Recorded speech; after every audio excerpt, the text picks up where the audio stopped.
నమస్కారం. అక్షరలిపికి స్వాగతం. ఈరోజు మనం చెప్పుకోబోయే కథ పేరు ఎర్రచున్ని. రచన భవ్యచారు. ఎర్రచున్ని అంటే నాకు గుర్తొచ్చేది నాకు మా నాన్నగారు కొనిచ్చిన మొట్టమొదటి చుడీదార్ గుర్తొస్తుంది. అప్పుడు మేము ఒక మోస్తారు పట్టణం లాంటి పల్లెలో ఉండేవాళ్ళం. అవి నేను 10వ తరగతిలోకి వచ్చిన తొలి రోజులు. అంతా భయం. 10వ తరగతి అంటే కొంచెం గర్వం, అహంకారం, పొగరు ఉంటాయి కదా. మేమే 10వ తరగతి పిల్లలం, మాకే అన్నీ తెలుసు అని అన్నట్టుగా చిన్న క్లాసుల వారితో మాట్లాడకుండా మాకు మేమే మాట్లాడుకుంటూ మాలో మేమే కబుర్లు చెప్పుకుంటూ వారి దగ్గర డబ్బాలు కొట్టుకుంటూ వారు మాకంటే చిన్నవారు, వారికి ఏమీ తెలియదు అన్నట్టుగా ఉండేవాళ్ళం. ఆడపిల్లలం మరీ ఎక్కువ. 9వ తరగతి పిల్లలు వచ్చి మమ్మల్ని బుక్స్ అడిగితే అదో గొప్ప మాకు. అలా రోజులు గడిచిపోతున్నాయి హాయిగా, ఆనందంగా. ఇంతలో మా తాతగారికి ఒంట్లో బాగాలేదని ఉత్తరం రావడంతో మా అమ్మని ఒక్కదాన్నే పంపించారు మా నాన్నగారు. అప్పుడు నాకు 3 నెలల పరీక్షలు జరుగుతున్నాయి. వెళ్ళి చూసి వెంటనే రమ్మని ఒక్కదాన్నే పంపించారు. నేను, నాన్న, తమ్ముళ్ళం మేమే ఉన్నాం. రోజు పొద్దున్నే వంట చేసి వారికి పెట్టి నేను తిని 10 గంటల వరకు స్కూల్కు వెళ్ళేదాన్ని. అలా పరీక్షలు అవుతుండగా మధ్యలో ఒక ఆదివారం వచ్చింది. కానీ అమ్మ మాత్రం ఇంకా 2 రోజులు ఉంటాను అంటూ ఉత్తరం రాసింది. ఇక ఆదివారం రోజు మా నాన్నగారు దగ్గరలో ఉన్న పట్టణానికి వెళ్దాం, రెడీ అవ్వమని, వంట ఏమీ చేయొద్దు అని చెప్పారు. మేము సరే అని సంబరపడి నేను తమ్ముళ్ళని రెడీ చేశాను. కొంచెంగా ఉప్మా చేసి అందరం తినేసి రోడ్డు మీదకి వెళ్ళాం బస్సు ఎక్కడం కోసం. బస్సు తొందరగానే వచ్చింది. ఆదివారం కాబట్టి ఎక్కువ జనాలు లేరు. బస్సు ఎక్కి కూర్చున్నాము. ఆ ఊరు దాటి ఎప్పుడు ఎక్కడికి వెళ్ళలేదు మేము. మాకు చాలా సంతోషంగా అనిపించింది. కిటికీ పక్కన కూర్చొని వెనక్కి వెళ్తున్న చెట్లు, చిన్న చిన్న కలువలను చూస్తూ అవి నేను వస్తున్నా అనే పూచాయి అని అనుకుంటూ మనసులో ఆనందపడుతూ అన్ని ఊరి పేర్లని చదువుకుంటూ ఎక్కేవారిని దిగుతున్న వారిని చూస్తూ వెళ్ళాము. అది కాస్త పెద్ద పట్టణమే. మా జిల్లాకు తాలూకా లాంటిది. అన్ని ప్రధాన కార్యాలయాలు అక్కడే ఉన్నాయి. 3 సినిమా టాకీస్లు కూడా ఉన్నాయి. బస్ దిగేసరికి మార్నింగ్ షో టైం అయిపోయింది అని చెప్పారు. దాంతో మధ్యాహ్నం ఆటకి ఇంకా సమయం ఉండడం వల్ల కాసేపు ఆ పట్టణంలో ఉన్న పెద్ద పెద్ద దుకాణాలు చూస్తూ వాటిలోని బొమ్మలకి వేసిన రకరకాల రంగురంగుల బట్టలు చూస్తూ నడుస్తున్నాము. ఇంతలో మా పెద్ద తమ్ముడు ఆకలి అని ఏడవడం మొదలుపెట్టాడు. దాంతో మా నాన్నగారు మమ్మల్ని దగ్గరలో ఉన్న హోటల్కి తీసుకొని వెళ్ళారు. మా పెద్దోడు అంటే మా నాన్నకి బాగా ఇష్టం లేండి. వాడికి ఏది కావాలి అన్నా నిమిషంలో తెస్తారు. అదే మేము హోటల్కి వెళ్ళడం మొదటిసారి. అందులోకి వెళ్ళగానే గుమగుమలు మాలో ఉన్న ఆకలిని మరింత పెంచాయి. లోపలికి వెళ్ళి ఓ టేబుల్ ముందు కూర్చున్నాం. మామూలు దుస్తులు ధరించి వచ్చిన ఒక అతను ఏం కావాలి సార్ అని అడిగాడు. మా నాన్న మమ్మల్ని ఏమి తింటారు అని అడిగాడు. మా తమ్ముడు అక్కడ ఉన్న పూరిని చూపించాడు చేత్తో. నా వైపు చూశారు మా నాన్న. నేను అదేంటో తెలియక అక్కడ పెద్ద పెనం మీద వేసేదాన్ని చూపించాను. దోసనా అని ఆ వ్యక్తి 3 పూరి ఓ దోశ అని గట్టిగా అరుస్తూ చెప్పాడు. నాకు చాలా సిగ్గు వేసింది. అతను మేము తినే వాటిని అందరికీ తెలిసేలా అరచి చెప్పడం వల్ల. సర్లే అవన్నీ వచ్చాయి. నేను దోశని చిత్రంగా చూశాను. అది మా ఇంట్లో మా అమ్మ వేసిన అట్టులాగానే ఉంది. కానీ కొంచెం ఎరుపు గోధుమ రంగులో నెయ్యి వాసనతో లోపల ఆలు కూర ఉన్నాయి. వాటితో పాటు పచ్చడి, సాంబార్ కూడా ఇచ్చారు. నేను ఒక ముక్క తీసుకొని ఆలు కూరను నంచుకొని నోట్లో పెట్టుకున్నా. కానీ నాకు ఎందుకో ఆ రుచి నచ్చలేదు. ఇంకో ముక్క తీసి వేరేగా ఇచ్చిన తెల్లని పచ్చడితో తిన్నాను. అది బాగా అనిపించింది. ఎంతైనా మనకి పచ్చళ్ళుంటే చాలు, ఇంకేమీ అవసరం లేదు. ఇప్పటికీ హోటల్కి వెళ్తే ముందుగా ఏం పచ్చళ్ళున్నాయి అని అడిగి మరీ వేసుకుంటా. దోశ కూడా అంతే. ఆలు కూర వదిలేసి సాంబార్తో తింటా. ఎలాగో తినడం అయింది. ఇంకా సమయం ఉండడంతో మా నాన్నగారు మమ్మల్ని ఒక బట్టల షాప్లోకి తీసుకొని వెళ్ళారు. అక్కడ నాకు పంజాబీ డ్రెస్సులు చూపించమని అడిగారు. అతను అన్నీ ముందు వేస్తున్నాడు. అయ్యో, ఇవన్నీ కొనమంటాడేమో అనుకున్నా. కానీ అదేమీ అనలేదు. ఆ దుకాణంలోకి వెళ్ళినప్పటి నుండి నా చూపంతా అక్కడే అద్దాలలో ఉన్న ఒక డ్రెస్ మీద పడింది. షాప్ అతను ఎన్ని వేస్తున్నా నేను ఏమీ మాట్లాడడం లేదు. అది గమనించిన మా నాన్న నా చూపున్న వైపు చూసి అది తీయమని అన్నారు. షాప్ అతనితో, సార్ అది రేట్ ఎక్కువ అని అన్నారు. అతను, పర్వాలేదు తీయండి అని అన్నారు నాన్న. అతను తీశాడు. నా ముందు దాన్ని విప్పి చూపించాడు. అబ్బా, ఎంత బాగుందో అది. తెల్లని సిల్క్ బట్ట మీద ఎర్రని చుక్కలు, బుగ్గల చేతులు. ఎంత బాగుందో. ముట్టుకుంటే జారిపోతుంది చేతిలోంచి.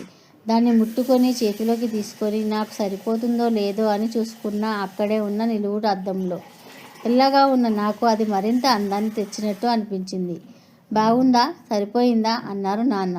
బాగుంది నాన్న అని చెప్పాను. రేటు అడిగారు. 250 అని చెప్పాడు షాపతడు.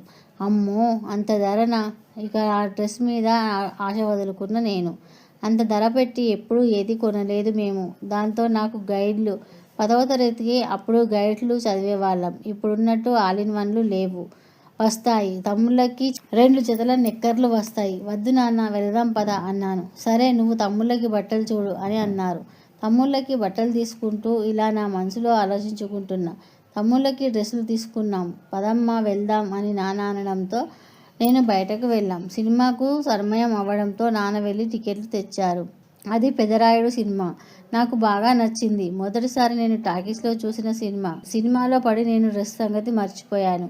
సినిమా అయిపోయింది. మళ్ళీ ఆకలి వేయడంతో పక్కనే ఉన్న హోటల్లో, ఇది వేరే హోటల్, అక్కడ మళ్ళీ ఏం తింటారు అని అడిగాడు.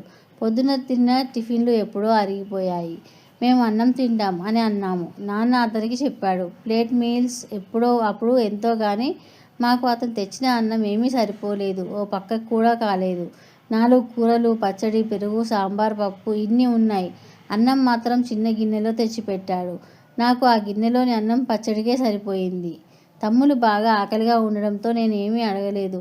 నాన్న ఇంకా కావాలా అని అడిగాడు. వద్దు నాన్న, సరిపోయింది అని చెప్పి తమ్ముళ్ళకి తినిపించి నేను మిగతా కూరలు తింటూ వాళ్ళు తినే వరకు కూర్చున్నా. ఇంకా కావాలంటే నాన్న దగ్గర డబ్బులు ఉన్నాయో లేవో మరి అని అనుకుంటూ మరి నేను ఇంకా అడగలేదు. తిని మళ్ళీ బస్టాండ్కి వచ్చాము. బస్ ఎక్కి మా ఊర్లో దిగేసరికి రాత్రి 7 గంటలు అయ్యింది.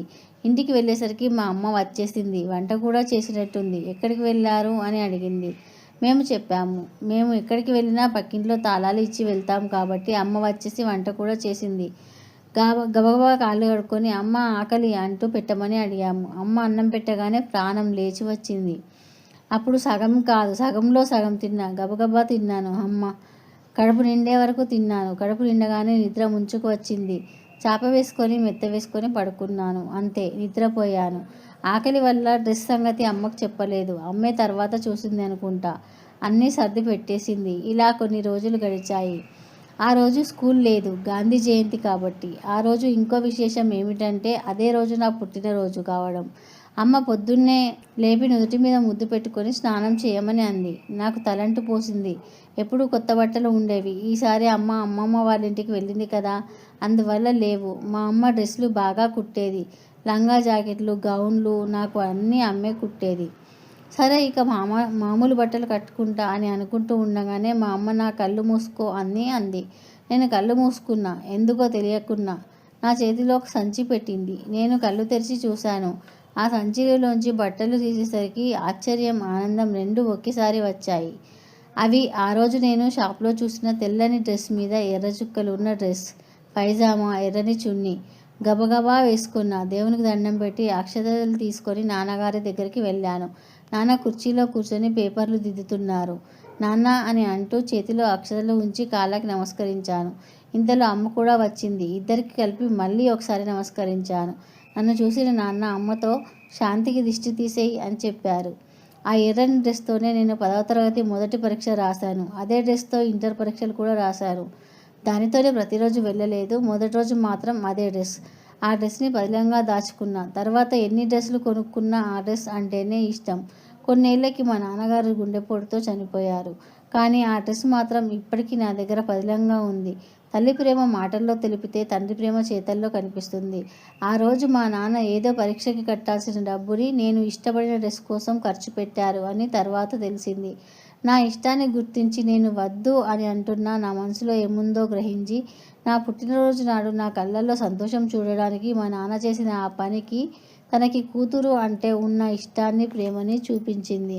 ఇప్పటికీ ఆ ఎర్ర డ్రెస్ చున్నీ చిరిగినా అలాగే ఉన్నాయి బీరువాలో భద్రంగా.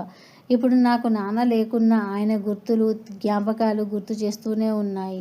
ఇప్పుడు తినే ప్రతి మెతుకు మా నాన్న కష్టార్జితం. ఆ ప్రేమ విలువ ఏమిటో తండ్రి లేని నాలాంటి వారికే తెలుసు. అలాంటి తండ్రులందరికీ వందనాలు. ఈ కథ కనుక మీకు నచ్చినట్లయితే లైక్ చేయండి, షేర్ చేయండి. అలాగే మా ఛానల్ని సబ్స్క్రైబ్ చేసి పక్కనే ఉన్న బెల్ గంటని యాక్టివేట్ చేయడం అసలు మర్చిపోవద్దు. ధన్యవాదాలు.